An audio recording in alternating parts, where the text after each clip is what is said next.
Olá, boa noite a todos.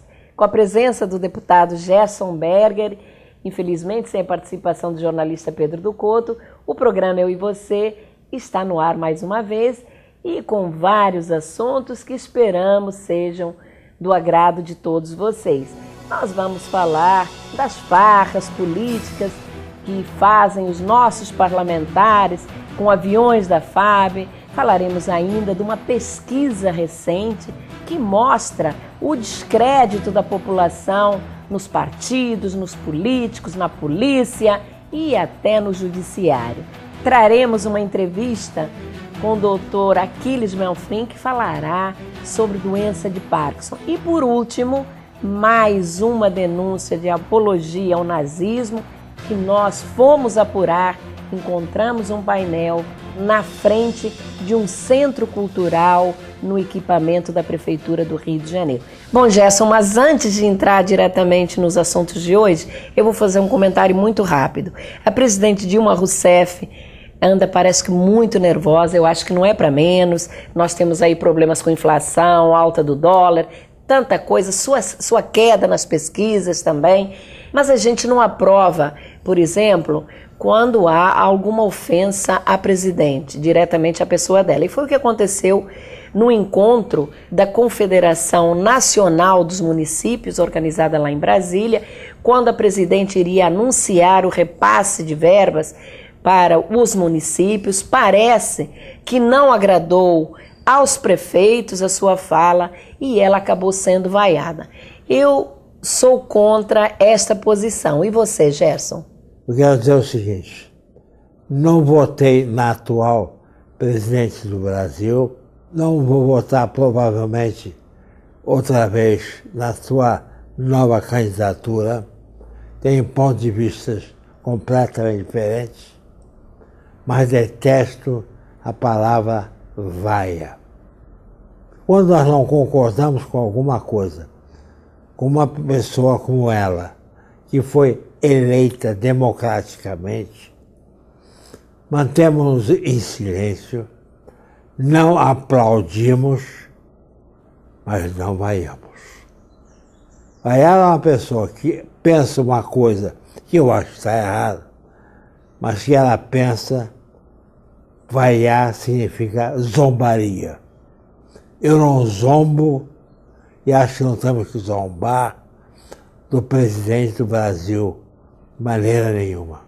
Gerson, eu concordo plenamente com você. Eu acho que os prefeitos tinham todo o direito de não concordar com as posições da presidente Dilma Rousseff, mas que o fizessem verbalmente e com argumentos. Vaiar a presidente é um absurdo, é mais um mau exemplo que os políticos dão ao eleitor, à população. Mas nós vamos então passar para um outro assunto.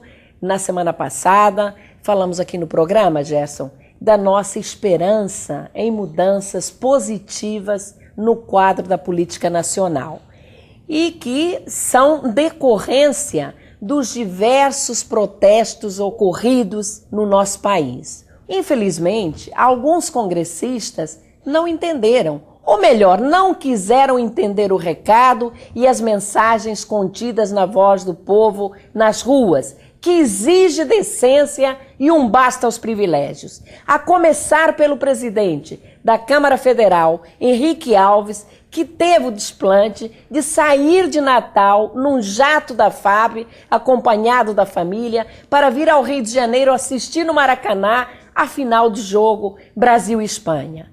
Também, já no meio de protestos, o presidente do Senado, Renan Calheiros, fez o mesmo. Viajou com a mulher do Maceió, a Trancoso, na Bahia, para o casamento da filha do líder do governo no Senado, Eduardo Braga.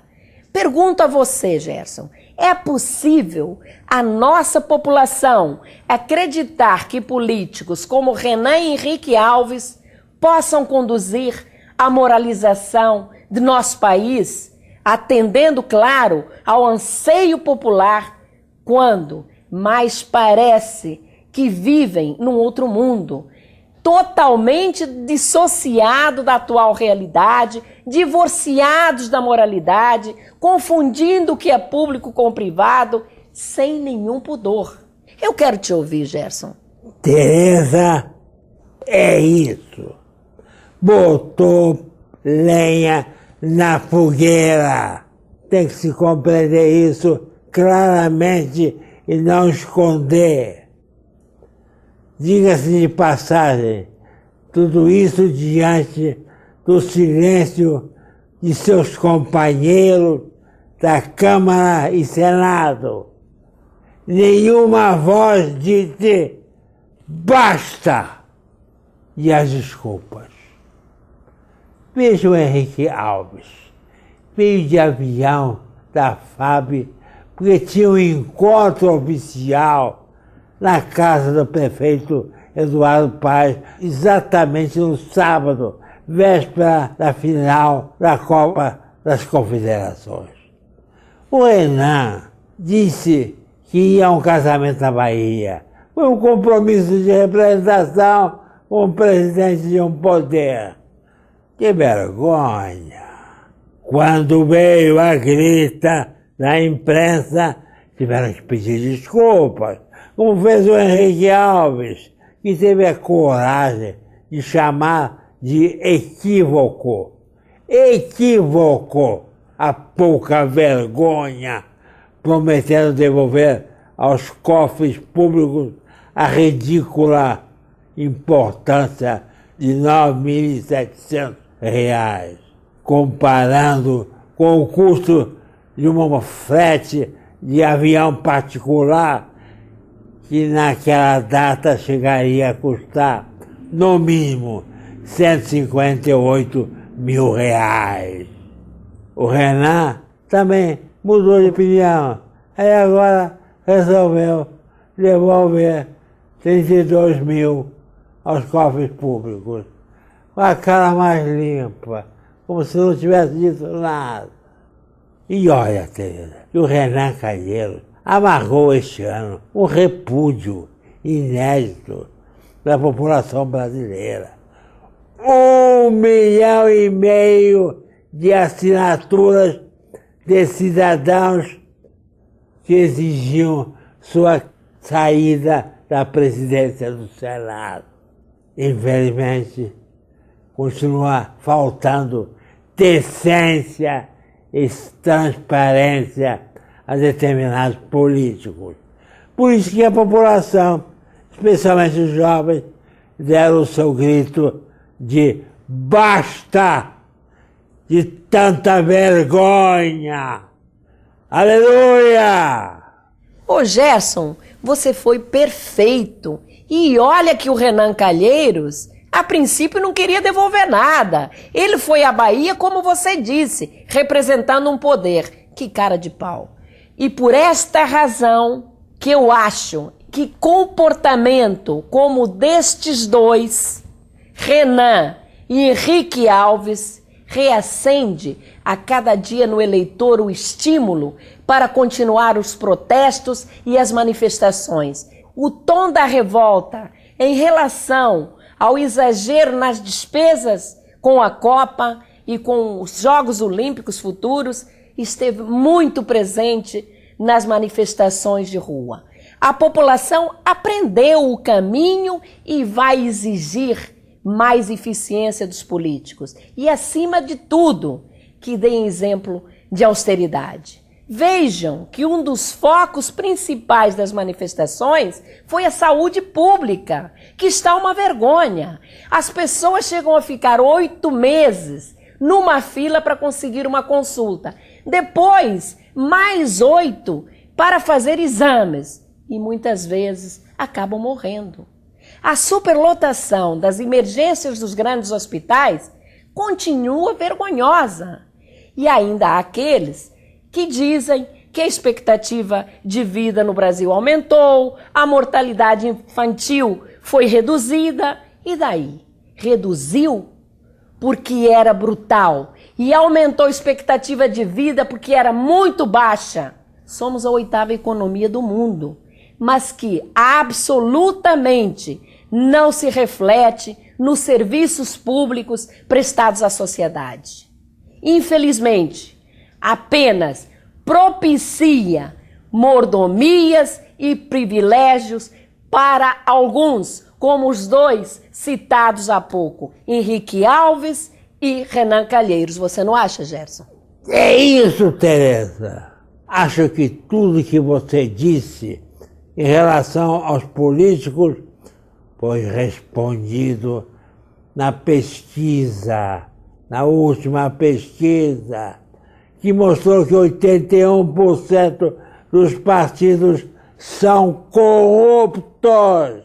Para os entrevistados, também 72% dos congressistas, 70% da polícia e 50% do judiciário.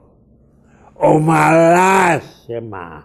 Acho, amigos, que nenhuma frase define mais a insatisfação da nossa população que a escolhida pelo grande jornalista Zuenir Ventura. E ela diz, preste atenção, menos seu e mais nosso. Ela expressa a exigência por uma solidariedade social maior, que deverá estabelecer o melhor equilíbrio, diminuindo a desigualdade e tem como consequência também o distanciamento entre as classes sociais. Isso não ocorre numa sociedade mais igualitária, como, por exemplo, a Suécia, uma sociedade de classe média alta. Quando alguma coisa acontece com o sueco, o outro já imagina que poderia ter acontecido com ele, pois eles são mais parecidos do ponto de vista social. No Brasil, ao contrário, a distância social é tão grande que os ricos sequer imaginam as dificuldades enfrentadas pelos mais pobres. Daí a necessidade de uma melhor distribuição de renda, da aproximação e divisão, transcrita na frase selecionada nas manifestações de rua, menos seu e mais nosso, direcionada para os políticos e que tem tudo a ver com a realidade brasileira. Ô Gerson, depois de toda essa sua emoção e desabafo, vamos à entrevista com o doutor Aquiles Manfrim, como anunciamos no início do programa.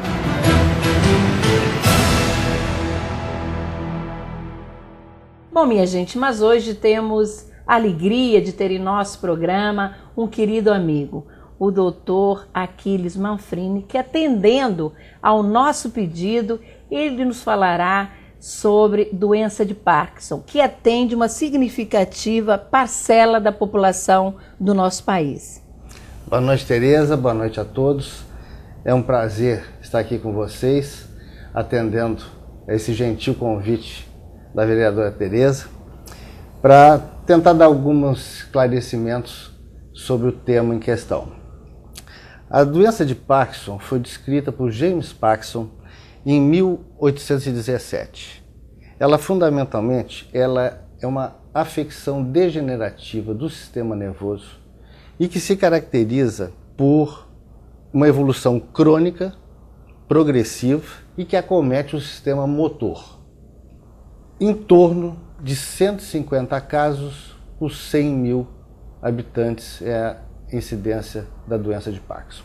Doutor Aquiles, eu gostaria de saber o seguinte, qual é a faixa etária em que a doença mais se manifesta? Usualmente, os sintomas começam a partir da 5ª década. No entanto, em alguns casos mais raros, pode até começar em torno da 20ª década. Mas isso não é o usual. É uma doença da maturidade, normalmente acima de 50 anos. A doença de Parkinson, doutor Aquiles, ela se caracteriza fundamentalmente pelos tremores, porque normalmente quando se fala em Parkinson, se associa de imediato a esse sintoma que são os tremores. Exatamente. Como eu falei, o Parkinson é um distúrbio de movimento.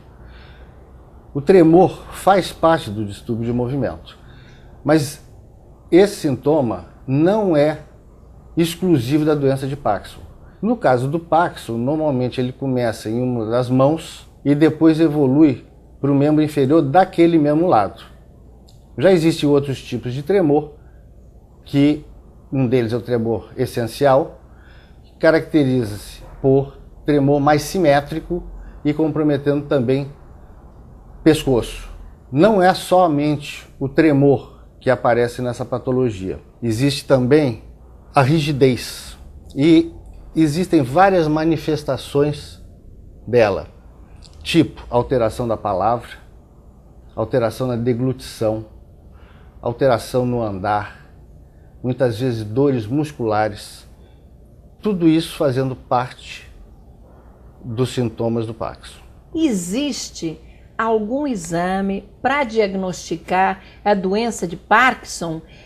Como se faz esse diagnóstico? É fundamentalmente clínico, ou seja, a pessoa que tem o sintoma procura o seu médico através da história e do exame físico vai tentar fazer o diagnóstico do Parkinson. Doutor Aquiles, claro que a doença de Parkinson tem tratamento e até me parece que as pessoas vivem muito, porque eu vou citar um exemplo. Recentemente encontrei com um casal amigo. O senhor, o marido, há 25 anos atrás, quando eu conheci esse casal, ele já tinha Parkinson. E aí, qual é o tratamento para a doença de Parkinson?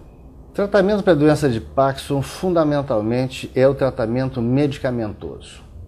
Existem muitas substâncias que podem ser usadas isoladamente ou em associação, se o caso assim o exigir, e que podem melhorar muito a qualidade de vida do portador da doença de Parkinson. Outra coisa fundamental é a realização de exercícios físicos. Também ajuda muito no controle e no bem-estar do parkinsoniano. Eventualmente, quando não há resposta ao tratamento clínico, mas isso só numa fase muito mais tardia, ou quando a resposta à medicação é muito pobre, existem algumas opções cirúrgicas que podem ser consideradas com o seu médico. Olha, doutor Aquiles, eu agora fiquei muito curiosa. O senhor falou em cirurgia, eu não sabia desse procedimento em relação ao controle da doença. E eu gostaria então que o senhor me dissesse como é realizada essa cirurgia, que tipo de cirurgia é essa? Bem, fundamentalmente são dois tipos de cirurgia, como eu acabei de falar. Só se usa em casos especiais em que o controle medicamentoso não é conseguido nas suas várias modalidades. As cirurgias podem ser de dois tipos: as cirurgias chamadas neuroablativas e as neuroestimulativas. São cirurgias minimamente invasivas e que nas neuroablativas visa fazer a eletrocoagulação de alguns núcleos na base do cérebro para melhorar os sintomas do Parkinson. E as neuroestimulativas vai se colocar eletrodos também em lugares especiais do cérebro que vão ficar fazendo estímulos constantes ali, tentando então dessa forma inibir os sintomas da doença de Parkinson. Doutor Aquiles, eu acho que o senhor está dando aqui uma aula maravilhosa aí para os nossos telespectadores, mas eu estou aprendendo muito também. E fica aí uma mensagem muito especial para o nosso telespectador. Todas as vezes que apresentar algum tipo de tremor, procurar sempre o seu médico. Aliás, eu acho que todas as doenças devem sempre levar o indivíduo a procurar o médico, jamais a automedicação, porque os resultados normalmente são muito negativos. Então, eu agradeço imensamente a sua participação no nosso programa. Foi uma alegria, uma honra muito grande tê-lo conosco e espero contar com a sua presença em outras oportunidades. Muito obrigado pelo carinho, pelo convite e uma boa noite a todos. Olha, Gerson, entrevistas como esta com o Dr. Aquiles enriquecem o nosso programa e trazem ensinamentos tão importantes para os nossos telespectadores, tenho certeza, e para nós mesmos. Por isso que muito brevemente o Dr. Aquiles voltará ao programa. Mas agora eu vou passar para um outro assunto, sim. Um assunto bastante grave. Na segunda-feira da semana que hoje se encerra, fui surpreendida com inúmeras denúncias de pessoas revoltadas que me pediam que fosse retirado um imenso painel com imagens duplicadas do monstro Hitler e que estava exposto no Espaço Cultural Sérgio Porto, no Maitá, onde, segundo as denúncias, existiria uma exposição sobre nazismo. Imediatamente entrei em contato com o prefeito Eduardo Paes e com o secretário de Cultura, Sérgio Sá Leitão, pedindo providências, ou seja, a retirada do painel, já que o espaço é do município. Encaminhei-me ao local logo em seguida, onde verifiquei que o assunto era muito mais grave, pois não existia nenhuma exposição, tampouco no gigante painel havia qualquer tipo de referência negativa ao nazismo, apenas a figura duplicada do monstro Hitler e da mesma forma duplicada a foto do cruel assassino, chefe da Gestapo, Himmler. Chocada e muito revoltada, eu entrei dentro do Espaço Cultural Sérgio Porto. Falei com várias pessoas que nada sabiam explicar e finalmente com o diretor cultural, que teve a coragem de me dizer, o senhor Joelson, pelo telefone, que simplesmente não podia censurar a arte, que eu falasse com o secretário de Cultura, que não se encontrava na secretaria naquele momento, pois eu já o havia contactado antes. Finalmente, consegui falar com o secretário, ao celular. Não posso aqui deixar de registrar a forma atenciosa como fui ouvida pelo secretário Sérgio Leitão, que me garantiu que iria resolver o problema. E aproximadamente, Gerson, você acompanhou tudo isso?